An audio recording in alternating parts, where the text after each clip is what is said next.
অনুষ্ঠান বাড়িতে বা বিয়ে বাড়িতে কাতলা মাছের যে ঝোলটা বানানো হয় বাড়িতে বানাতে গেলে সেই স্বাদটা আসে না। তাই কি পদ্ধতিতে বানালে টেস্টটা একদম বিয়ে বাড়ির মতো আসবে বা অনুষ্ঠান বাড়ির মতো আসবে সেটাই আজকে আমি এই ভিডিওতে আপনাদের করে দেখাবো।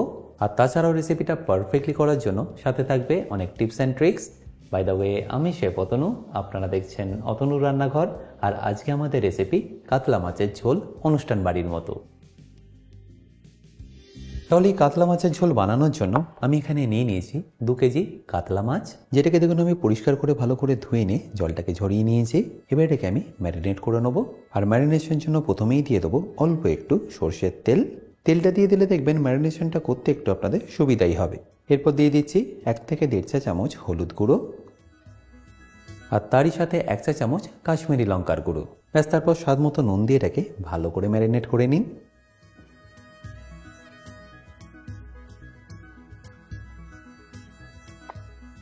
মাছের দুদিকটি আপনাদের ভালো করে যেভাবে আমি করে নিচ্ছি সেইভাবেই ম্যারিনেট করে নিতে হবে।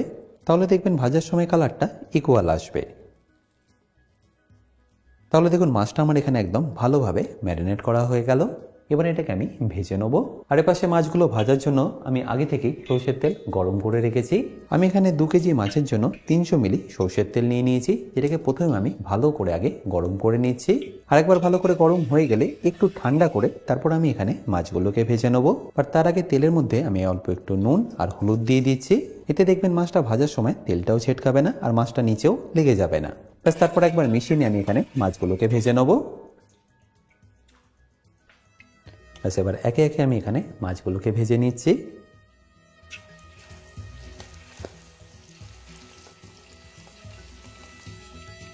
দেখুন হলুদটা দেওয়ার কারণে তেল কিন্তু একদমই ছেটকাচ্ছে না, আর মাছটাও দেখবেন নিচে একদমই লাগবে না। এবার দুদিকটা আমি এখানে একদম লাল লাল করে ভেজে নেব।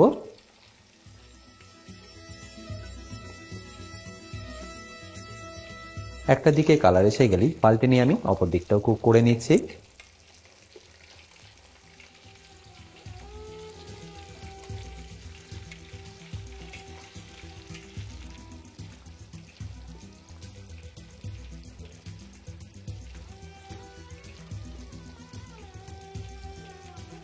আর দুদিকটাই ভালো করে ভাজা হয়ে গেলে এটাকে আমি তুলে নেব।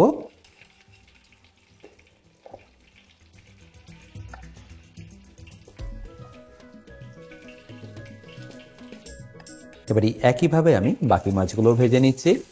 আচ্ছা, এখানে বলে রাখি, আপনারা যারা এখনও আমার অতনু রান্নাঘরের অ্যাডভান্স কুকিং কোর্সটা নেননি তারা নিয়ে নিতে পারেন আমার নিজস্ব ওয়েবসাইট www.otonurannakar.com থেকে।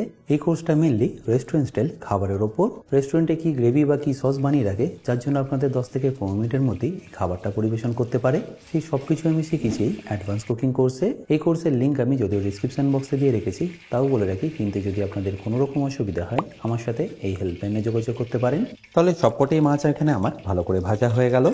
এবারে গ্রেভিটা বানানোর জন্য আমি ওই একই তেলের মধ্যে দিয়ে দিচ্ছি 2টো তেজপাতা, তার সাথে 4-5টা শুকনো লঙ্কা এবং 1.5 ছোট চা চামচ গোটা জিরে। ব্যাস, তারপর এটাকে একবার ভালো করে মিশিয়ে নিয়ে দিয়ে দিন এখানে পেঁয়াজ বাটা।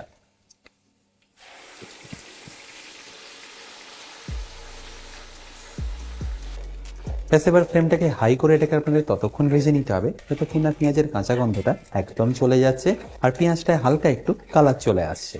পেঁয়াজ বাটার সময় যত কম জল দেবেন দেখবেন পেঁয়াজটা তত তাড়াতাড়ি ভাজা হয়ে যাবে আর পেঁয়াজটা ভাজার সময় কম ছেটকাবেও। দেখুন এই সময় পেঁয়াজের মধ্যে আর কোনো রকম ময়েশ্চার নেই, তাই এটা এখন ছেটকাচ্ছেও না। আর পেঁয়াজের মধ্যে থেকে দেখুন আস্তে আস্তে কিন্তু তেলটাও ছাড়া শুরু করেছে। ব্যাস, এই স্টেজে আমি এখানে দিয়ে দেবো 3 চা চামচ রসুন বাটা আর তারই সাথে কাঁচা লঙ্কা বাটা। এবার এটাকে আপনারা ততক্ষণ কুক করুন যতক্ষণ না রসুনের কাঁচা গন্ধটা একদম চলে যাচ্ছে। মোটামুটি ধরে নিন 4 থেকে 5 মিনিট লেগে যাবে এটাকে পারফেক্টলি কুক করতে। আর যখন এটা পারফেক্টলি কুক হয়ে যাবে তখন এখানে দিয়ে দিন 2 চা চামচ আদা বাটা। তারপর এটাকেও কুক করে নিন যতক্ষণ এর কাঁচা গন্ধটা একদম চলে যাচ্ছে। মোটামুটি 2 থেকে 3 মিনিট কুক করার পরেই দেখবেন আদার কাঁচা গন্ধটা একদম চলে যাবে। ব্যাস, তখন এই স্টেজে দিয়ে দিতে হবে কিছু মশলা। যেমন রঙের জন্য দিয়ে দিচ্ছি হলুদ গুঁড়ো আর কাশ্মীরি লঙ্কার গুঁড়ো। আমি এখানে 1 বড় চা চামচ হলুদ গুঁড়ো ব্যবহার করলাম আর তারই সাথে দিয়ে দিলাম 1.5 বড় চা চামচ কাশ্মীরি লঙ্কার গুঁড়ো। এছাড়াও লাগবে 1/2 চা চামচ ঝাল লঙ্কার গুঁড়ো। তারপর দিয়ে দিন স্বাদ মতো নুন আর 1 বড় চা চামচ ধনে গুঁড়ো। এবার এই সব কিছুকে একবার ভালো করে মিশিয়ে নিন। এই সময় ফ্লেমটা কিন্তু আপনাদের একদম লো রাখতে হবে, আর তারপর এটাকে ততক্ষণ মেশাতে হবে যতক্ষণ এর মধ্যে থেকে তেলটা ছেড়ে আসছে। দেখুন আস্তে আস্তে মশলা থেকে তেলটা ছাড়া শুরু করছে। ব্যাস এই স্টেজে আমি এখানে দিয়ে দেবো পোস্ত বাটা। আমি এখানে 2 কেজি মাছের জন্য 75 গ্রাম পোস্ত বাটা ব্যবহার করলাম। এটাকে দিয়ে আপনাদের মোটামুটি 2 থেকে 3 মিনিট একবার ভালো করে কষিয়ে নিতে হবে, যাতে পোস্তর কাঁচা গন্ধটা একদম চলে যায়। পোস্ত থেকে কাঁচা গন্ধটা একদম চলে গেছে। ব্যাস এই স্টেজে আমি এখানে দিয়ে দেবো অল্প একটু জল, ওই ধরে নিন 1 কাপ মতো। তারপর ফ্লেমটাকে হাই করে এটাকে একবার ভালো করে ফুটিয়ে নেব। এইভাবে করলে দেখবেন সব মশলা একসাথে খুব ভালোভাবে মিশে যাবে, আর মশলা থেকে তেলটাও খুব তাড়াতাড়ি ছেড়ে দেবে। দেখুন আস্তে আস্তে মশলা থেকে কিন্তু তেলটা ছাড়া শুরু করেছে। এই স্টেজে আপনার এখানে দিয়ে দিতে হবে টক দই। আমি এখানে 200 গ্রাম টক দই ব্যবহার করলাম, যেটাকে আপনাদের ফ্লেমটাকে লো রেখে ভালো করে একবার মিশিয়ে নিতে হবে। আপনারা যদি টক দই ব্যবহার না করতে চান সেক্ষেত্রে আপনারা এখানে টমেটো ব্যবহার করতে পারেন, আর টক দই ব্যবহার করলে দেখবেন টেস্টটা একদম অনুষ্ঠান বাড়ির মতোই আসবে। আর টক দইটা দিয়ে একবার ভালো করে মিশিয়ে নিয়ে আমি এখানে দিয়ে দেবো পরিমাণ মতো জল।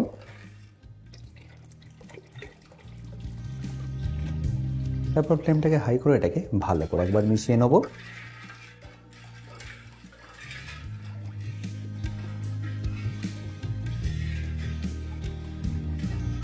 এই স্টেজে নুনটা কিন্তু আপনারা অবশ্যই একবার চেক করে নেবেন, যদি কম লাগে তাহলে অ্যাড করে দেবেন।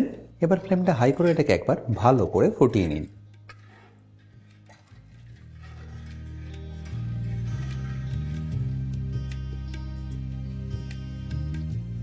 দেখতেই পাচ্ছেন মাছের ঝোলটা এখন পারফেক্টলি ফুটে গেছে, আর সাইড সাইড থেকে কিন্তু তেলটাও ছাড়া শুরু করেছে। ব্যাস এই স্টেজে আমি এখানে দিয়ে দেবো ভেজে রাখা মাছগুলো।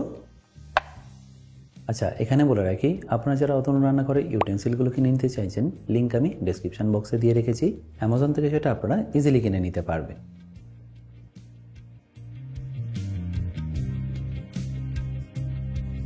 আর মাছগুলো দেওয়ার পরে এটাকে একবার ভালো করে মিশিয়ে নিন। আর ভালো করে মেশানো হয়ে গেলে ফ্লেমটাকে মিডিয়াম রেখে এটাকে ভালো করে একবার ফুটিয়ে নিন।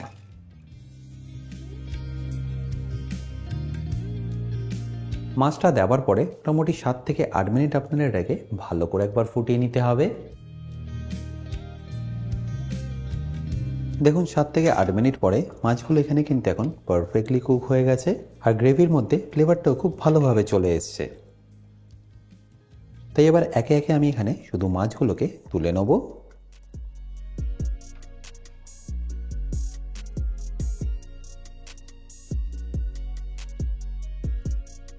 দেখতেই পাচ্ছেন মাছগুলোকে আমি একে একে এইভাবে ট্রের মধ্যে সাজিয়ে নিচ্ছি। আর মাছগুলো তুলে নেওয়ার পরে গ্রেভিটাকে আপনাদের হাই ফ্লেমে ভালো করে একটু ফুটিয়ে রিডিউস করে নিতে হবে, যাতে এর ফ্লেভারটা আরও ইনক্রিজ হতে পারে। আর এই পাশে যে মাছগুলো তুলে রেখেছেন তার মধ্যে আমি ছড়িয়ে দিচ্ছি অল্প একটু গরম মশলা, আর তারই সাথে হোয়াইট পেপার পাউডার বা সাদা মরিচের গুঁড়ো।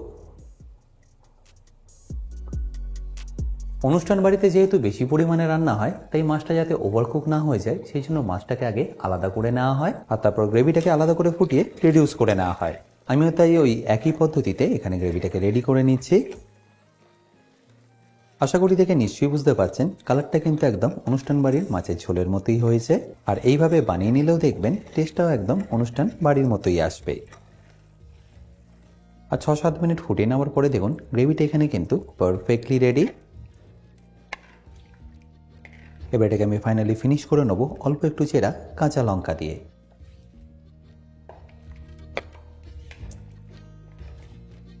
এবার ঝোলটা মাছের উপরে দিয়ে আমি এটাকে গরম গরম পরিবেশন করব।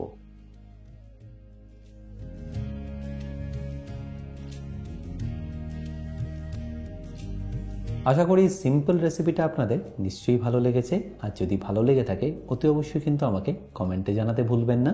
বাই দ্য ওয়ে, আমি শেফ অতনু, আপনারা দেখছিলেন অতনু রান্নাঘর। দেখা হচ্ছে আপনাদের সাথে আর একটা নতুন রেসিপি নিয়ে নেক্সট এপিসোডে। ভালো থাকবেন, সুস্থ থাকবেন।